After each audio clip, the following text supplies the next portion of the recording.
Recording in progress. Okay. Yeah, right at the top of the hill country, I guess. Yeah, still a lot drier up there. Than Houston. Yeah, well, yeah.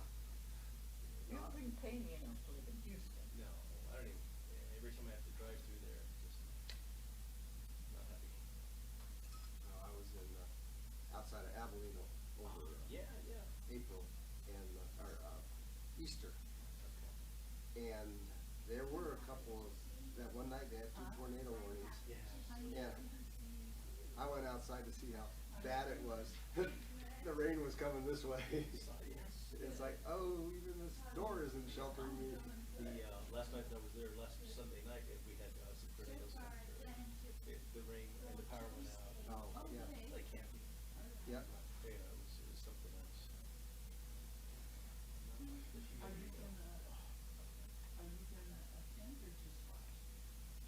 I'm going to watch this Okay. time. I'll give it to you. Oh, good. Good. Who made your guitar? I always admire. Luna. Up at the top of the head, you can see it. Virtual Luna. It is so unique. I'm happy to see you. You as well. Thank you. Good to see you, dear heart. Hi there. You look pretty. And so do you. We do the best we can, don't we, with what we got? With what we got. Painful. He's got a strap. Had it. You had a strap? I had my semi-annual physical or checkup with the doctor on Wednesday, and she said, "How opportune." I said, "Yeah." And use the word convenient. Yeah. You want me to do that? Okay. Right. They said up here I need my Indian blanket. Well, it was so stuffy that air just was, Uh-huh. so I had Edward circulate the air. Yeah. I'm sorry I think it's warmer on that side, Cheryl. Maybe. Because the air flows this way. South to south I to think north. Close that's. across, yeah. Yeah. It's kind of nice right here. So do you think it would be warmer over there? I know. Oh. Go give it a try. I know you sat on this side for lunch, I've been but here. hey, This is my chair. yes, Sit close to the wall. Over closer to the wall. I was gonna say, because the camera kind of flips off these The first camera. couple chairs. Oh, if I sit there. Yeah, if you say, when you stand up to sing the song of joy. You see Yeah. that, you see the hair. go sit there and see what you got. Okay, I'm gonna sit down here a minute.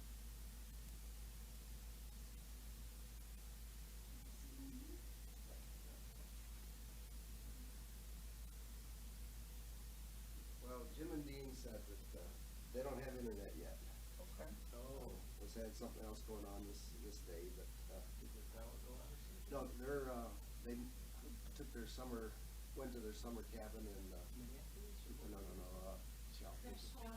the Crestone, Crestone. That's right. Colorado. Yeah. So they just left Friday. Oh, okay. Got there Saturday. Almost time, isn't it? Great. Yeah. So yeah, Is there anybody in the village at all? I think Sharon was the Just last Sharon? one out. Anybody over there? No. No, it's a holiday weekend.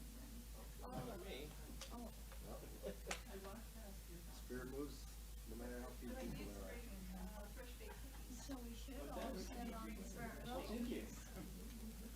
I say we should all sit on the front row. So we don't. Look crowded. Yeah, yeah.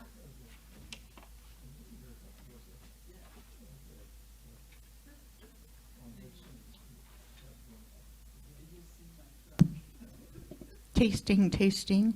Yeah, that's it, you got it.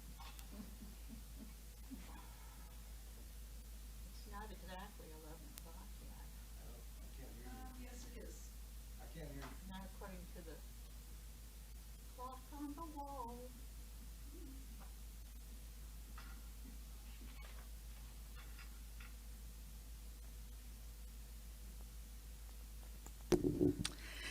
Good morning and happy Memorial Day weekend. Good morning. Woo. Okay, welcome to Wellspring. Those people here and those people on Zoom and those people who will Zoom us at a later time. My name is Judy Bethman and I am part of your Sunday, May 25th service team. Early birds meet Sunday morning at 9:30 via Zoom. The links are in the weekly email and on our website. Today we welcome for our speaker and our musician, Reverend Randy Granger. Yay! Upcoming speakers for June. June 1st, Dr. Edward Burbaugh. June 8th, Reverend Sandy Scott. June 15th, Doug and or Tina Bailey. June 22nd, Reverend Kamatara, and June 29th, Donna Stryker. Thursday evening group continues to meet at 7 p.m. here in the social hall or on Zoom. You can get the coordinates from Edward or Cleona. Our June outie, we're all going to get stoned. We will meet at the church at 7:30 a.m. to carpool up to Space Murals Road to gather the Labyrinth Rocks. This will take place on Saturday, June 7th. Upon our return, after unloading, we'll all go out for brunch. Our own Dr. Juan Robles has written a book, My Alchemical Journey into Holistic Health, a memoir of wisdom, healing, and transformation. Amazon reports, drawing from a lifetime of experience, My Alchemical Journey into Holistic Health is more than a memoir.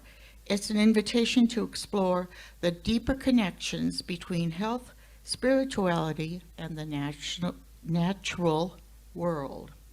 I'm going to order 5 of his books, and they'll be in the bookstore. So, okay. Our prayer team remains ready to serve and support you. You may submit a request via our webpage or give it to Edward. Our prayer team meets virtually on Tuesday afternoons at 4:15 to pray with you. Please consider sitting in your quiet space during that time. We know we are one in spirit, and the energy of prayer knows no limits.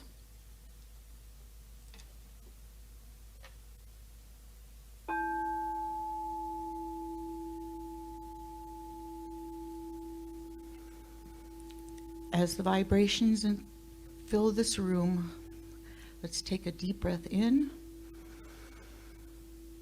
and out. Let's relax. Take a deep breath in and out. Those vibrations will tell us that Spirit is ever present in our lives, and we invite Spirit to be the center and participate in our Sunday morning service today. We know that we are one in spirit, and so it is. All right, please stand if you are able. Yes, please stand if you are able for our song of joy.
Thank you. You may be seated.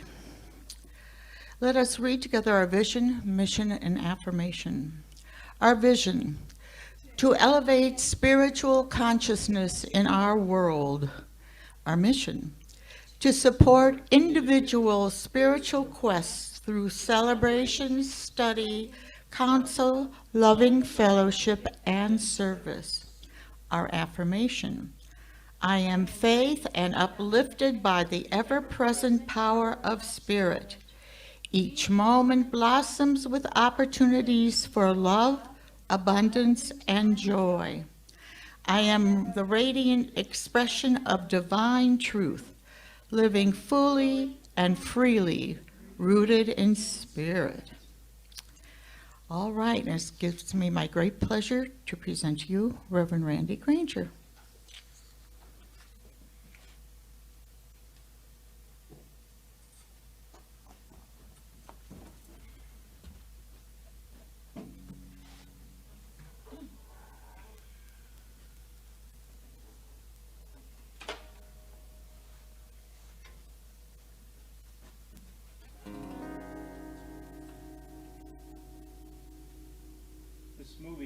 This movie came out a few years ago called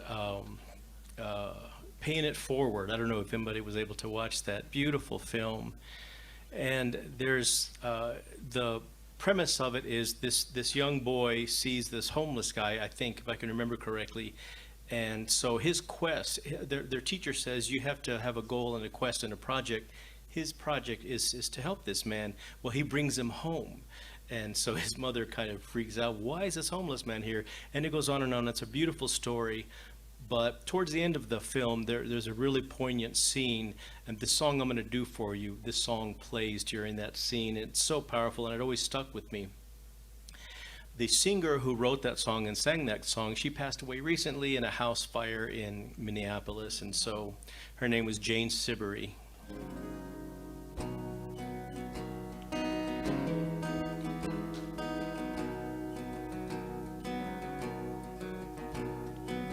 A man is placed upon the steps, a baby cries. High above, church bells start to ring. And the heaviness, oh, the body, it settles in. Somewhere a mother starts to sing.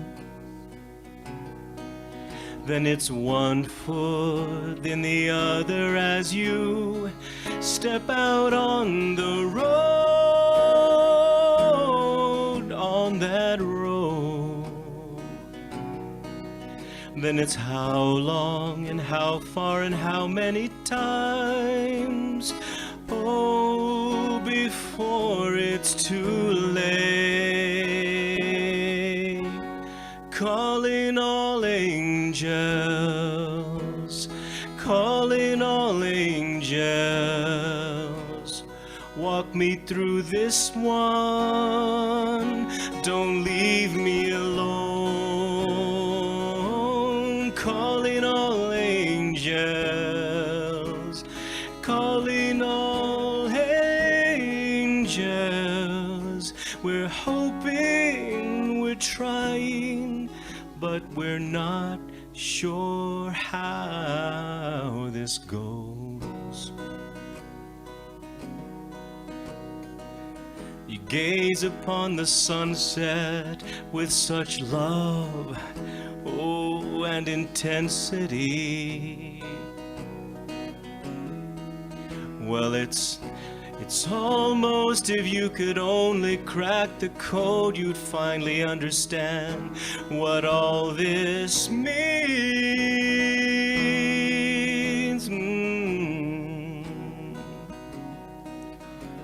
But if you could, do you think you would trade in all the pain and suffering? 'Cause then you would have missed the beauty of the light upon this earth,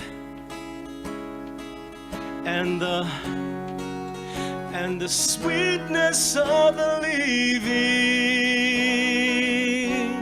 calling all angels, calling all angels. Walk me through this one, don't leave me alone. Calling all angels, calling all angels. We're hoping, we're trying, 'cause we're not sure how this goes. This time when I sing it, if you could sing it after me, that would be lovely. Calling all angels, calling all angels. Walk us through this one, don't leave us alone. Calling all angels, calling all angels. We're hoping, we're trying, but we're not sure how this goes. Calling all angels. Thank you.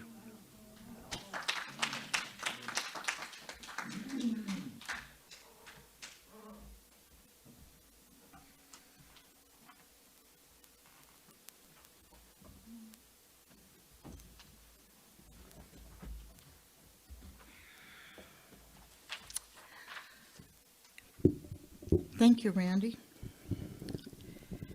That really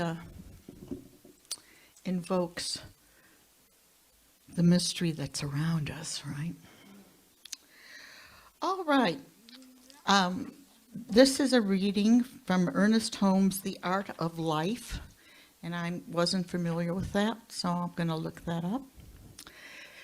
Your first step is to come to a more complete realization of who and what you are. Your next step is to enter into a more definite understanding of your relationship with the power. Your final step is to use the power for yourself and others.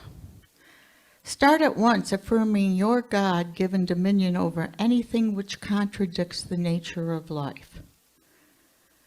Rearrange your thought to conform to the belief that you are one with all the power and all the presence there is. It is flowing through you as health, happiness, and success. Bless everything you do. Take restrictions off your efforts and announce them to be prosperous, good, and perfect. Know that the power is flowing through you creatively in the direction which your attention gives it. Begin right where you are. Don't wait until you get an understanding as big as a house, or as broad as an ocean, or as deep as a well. All right, are you going to come over here? Yes. Okay, so I'll keep the microphone on then.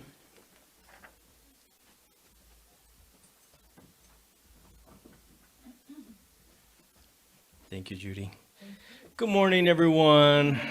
Oh, I love that passage from The Art of Life. If you've never read The Art of Life by Ernest Holmes, I really do think it's one of his most poetic books. It's a shorter book than The Science of Mind, so definitely would recommend that. I want to start with a story about the reluctant oak tree, since it's that time of the year when things are growing and sprouting and putting on leaves. Once upon a time, there was a giant oak tree in the middle of a city park. Its branches stretched out generously on every side, so the tree was welcome haven for lots of creatures. Birds and squirrels nested high up in the forks of the tree. And one morning, a small acorn, with its hard, leathery shell, fell from the tree and plopped right onto the carpet of grass below. It was a pretty little acorn, and luckily the jays and pigeons didn't get it yet, because if they'd seen it, certainly they would have gobbled it. The acorn was happy with life on the lush grass and wanted things to remain just where they were. The last thing he wanted, God forbid, was to become an oak tree. It had heard frightening stories about oak trees that had been cut down by humans and been struck by nasty bolts of lightning and wind and snowstorms. Phew. The little acorn settled comfortably on the grass, and in the days and weeks that followed, it sank slowly and snugly beneath the soil. Eventually, the water from rain and the warmth of the sun conspired together to transform the acorn into a small green shoot. One day, the shoot cautiously poked up through the grass. Acorn was not happy with this new state of affairs. It had changed and became a new self against its will, and it said, "Well, I am not going to grow any taller than this." However, the park gardener took a liking to this fragile little green sprout and started to nurture it. Each day he came to see how it was doing, and he cleared away weeds so that the rays of sun could shine directly on it. Before it knew it, it was happening. The shoot was on its way to becoming a sapling. Well, it was devastated. Not only was life as an acorn irretrievably lost, but now it seemed that life as a shoot was going to be gone forever. So really, this was way out of order. It decided that enough was enough. It would not grow any leaves.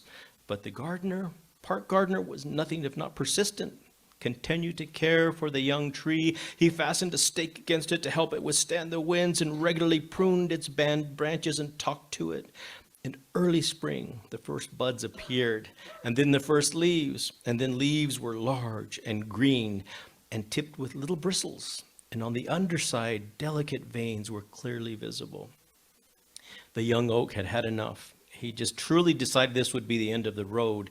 It did not want any more change. So with all its might, it forbade each leaf from changing color in the fall. But the gentle gardener had other plans. He continued to watch over the tree. He watered his roots when the weather was dry, fertilized the ground beneath it. Over time, it changed to rich red leaves, and small groups of people began to gather and take pictures to admire what the tree had become. They gazed spellbound at its leaves that blazed red against the evening sky in autumn. The huge oak tree became a generous home for human beings and animals and birds, and squirrels built their dens between its sturdy branches. Many kinds of birds, from woodpeckers, red-tailed hawks, made their nests in it. New acorns grew and dropped from the tree to the lush grass beneath. Some were eaten by squirrels and jays. Others sank into the soil to begin their own long journey to become future oak trees. The tree's dense crown provided a cool umbrella against the sun's glare in summer and the biting wind in winter. Yet the oak tree still had not come to terms with its fate. Something happened one winter night, though, that led to a groundbreaking change. An icy windstorm descended upon the park and wreaked havoc everywhere, badly damaging the huge oak tree as well. The next morning, when the storm had passed, the gardener came to check on the oak tree and saw that many of its branches were broken. He carefully cut them away, painstakingly applied soothing ointment to the tree, and he placed heavy wooden planks around it and encircled the trunk with wire mesh. After working a long time on his knees and at the base of the tree, the gardener paused for a moment. He turned his face upward to the oak tree, and the giant oak tree looked down at him in his glowing face, a countenance that radiated wisdom and acceptance. At that moment, something changed for the oak tree. It was not a matter of being resigned to its fate or tolerating its lot in life. Instead, it now recognized that its life was a blessing. Its leaves rustled in the wind, and even its majestic trunk swayed slightly as it breathed in a newfound serenity and uttered a wholehearted yes. It takes courage, doesn't it, to grow into who we are, our authentic nature. You know, when we think of courage, we might imagine famous individuals from history bravely stood up to tyranny, racism, or oppression. We might remember the veterans of war who faced horrors of war. Such people are certainly brave examples of bravery and daring, but there are also other ways to be brave. In fact, I am watching this caterpillar in my backyard devour my parsley plants like a little machine before it liquefies as a chrysalis, only to become a swallowtail butterfly pretty soon. Is that courage? Or is that nature? Is that acceptance? Well, Antine Saint Martin said, what he wrote was, never shy away from opportunity and wholehearted living. Never be fearful of putting yourself out there. The courageous may encounter many disappointments, experience profound disillusionment, gather many wounds, but cherish your scars, for they are the proud emblems of a truly phenomenal life. The fearful, cautious, cynical, and self-repressed do not live at all, he writes. And that is simply no way to be in the world. Now, we are students of New Thought. We know that each of us is an individualized expression of the divine, imbued with infinite wisdom and strength. And to advocate for ourselves is to affirm our divine worth, declare our truth, and recognize that our voice matters. Spirituality, it reminds us to check in with ourselves, to pause and ask, does this feel aligned with my truth? Am I honoring my own well-being? Am I honoring the well-being of all? Whether it's taking a moment of stillness before saying yes to a request, lovingly expressing a need or a limit to a loved one, or simply tuning in to the inner guidance or choosing solitude. Those are ways that we do honor ourselves and we advocate for ourselves so that that truth can bubble up, and like that acorn, we can sprout and become our authentic self. I'd like to share a story with you of how we are truly woven together. Some tribes, they tell of this cave where all of the knowledge and all of the wisdom and all of the workings of the world could be found, yet no one seems to be able to remember exactly where it was. Inside this cave lives a very, very old woman. She spends most of her time weaving in the cave where light and shadows play. She wants to fashion the most beautiful garment ever, and she's been weaving for a long, long time. She's finally reached a point of making a fringe at the edge of this exquisitely designed cloak that she's weaving. She wants it to be special, so she weaves it with porcupine quills. Now, to use porcupine quills, she has to flatten each one of them with her teeth. After years of biting hard on the quills, well, her teeth have become worn down to nubs, barely rise above her gums. Still, this old woman keeps biting down and she keeps weaving. Now, the only time she interrupts her weaving work is when she goes to stir a giant cauldron. And in a sense, she's responsible for weaving things together and also for stirring things up. She senses when the time has come to let the weaving go and stir things up again. She leaves the weaving on the floor of the cave. She goes to stir because she is old. She is tired from all that work. It takes a while for her to get to that cauldron. Now, as she shuffles across the floor to make her way back to the cave, a big dog watches her every move. Seemingly asleep, it awakens as soon as the old weaver turns her attention from one task to the other. As she begins stirring the pot, the dog moves to where the weaving was lying on the floor. The dog picks up a loose thread with its teeth and begins kind of pulling on it. As the dog pulls on it, the loose thread, the beautiful garment begins to unravel. And since each thread has been woven together to another, pulling upon one undoes them all. As the pot is being stirred, the elegant garment comes apart and becomes a chaotic mess on the floor. In this pot are all the seeds and all of the acorns and all of the nuts and everything that will become the plants that cover the earth. So she can't not stir that pot. But as soon as she does, there comes that dog again. And when she returns to her handiwork again, she finds nothing but chaos, where there had been a garment of great elegance and beauty. The cloak she has woven with great care has been pulled apart, and the fringe all undone, and the effort of her creation has turned to shreds. The old woman sits and silently looks upon the remnants of her once beautiful design. Silently she stares at it. She's not mad at the dog, it's the dog's nature. But after a while, she bends down, she picks up a loose thread and begins to weave the whole thing again. As she pulls one thread from one thread of the chaotic mesh, she begins to imagine the most beautiful design and garment, even more beautiful than the one she was already working on.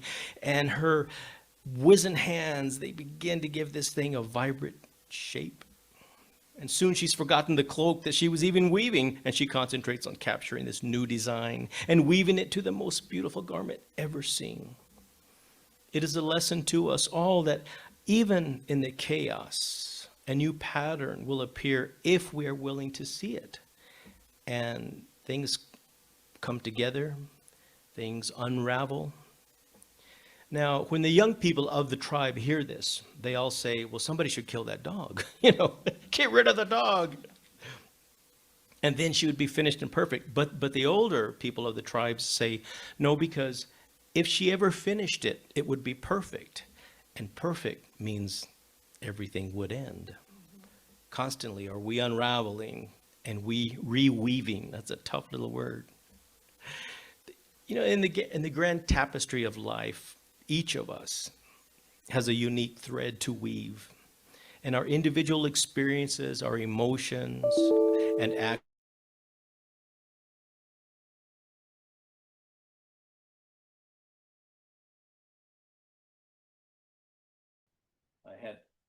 I had this Garmin some years ago. I'm a touring musician, been doing that for decades, and I used to have it was a TomTom or a Garmin, I can't remember, but at one point in Arizona, I was completely lost. And so it said to me, are you sure you want to make that decision or something like that? What? So I got rid of that thing. This is to recognize this Memorial Day weekend. I've always thought this song is particularly beautiful.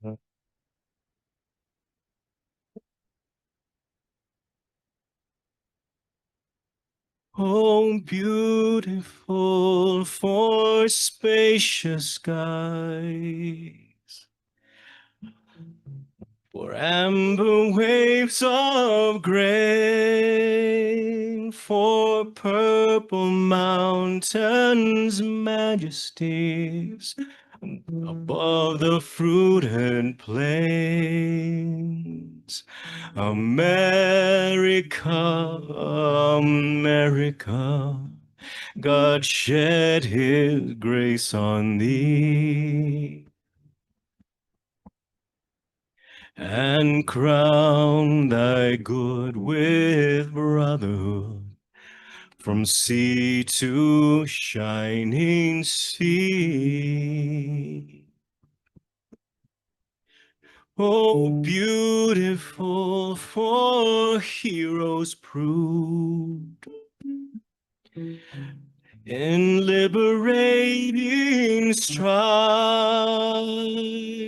Oh, who more than self their country loved, and mercy more than life. America, America, may God thy gold refine, till all success be nobleness, and every gain divine. I'm going to sing the first verse again, and I know just about all of you know this, the words. Do you know this? Do you both know these words? Okay.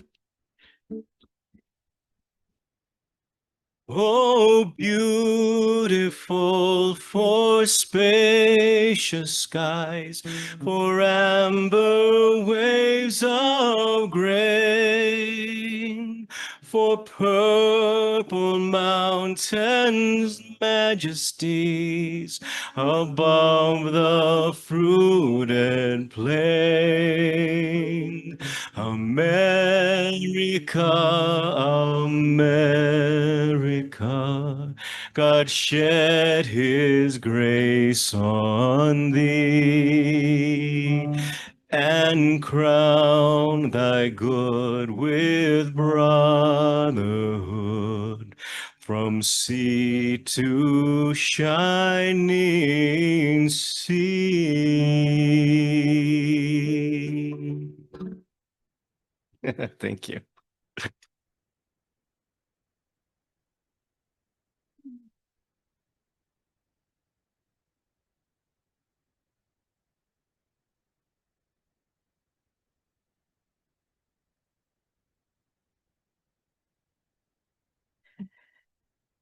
Thank you. And now it's time for our affirmative prayer.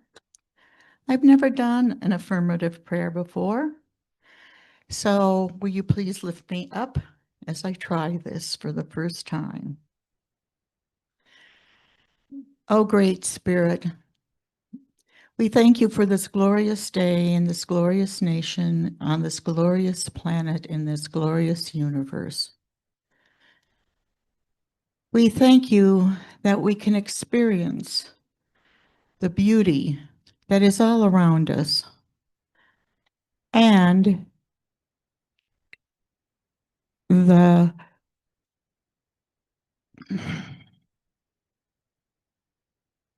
beauty that's all around us and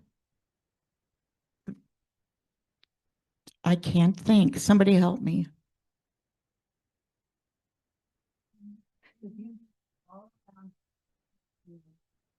The beauty that's all around us and within us as we shine it forth.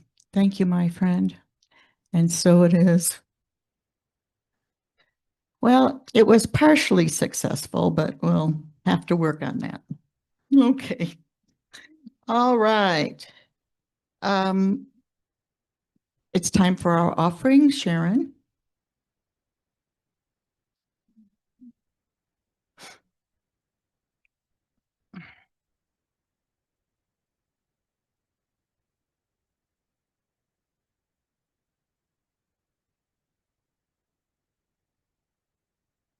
Thank you, Sharon. As we acknowledge and receive our virtual and in-person gifts, we give great thanks for the offerings already given and for those we will be receiving, because we know that giving and receiving are both part of the one flow. We affirm that we are also a part of that flow.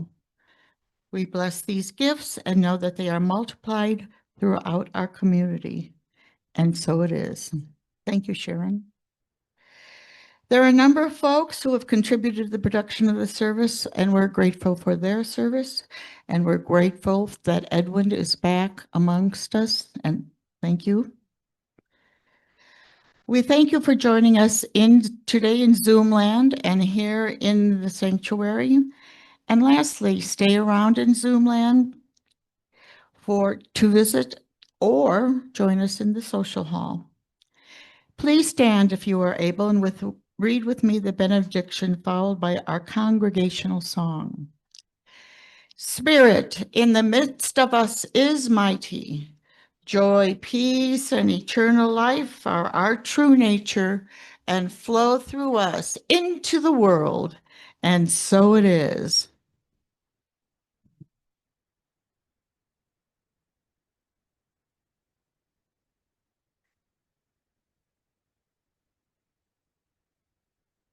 In case you haven't heard, I was out of commission for about 2 months and from a cat bite infection. So it is great to be back.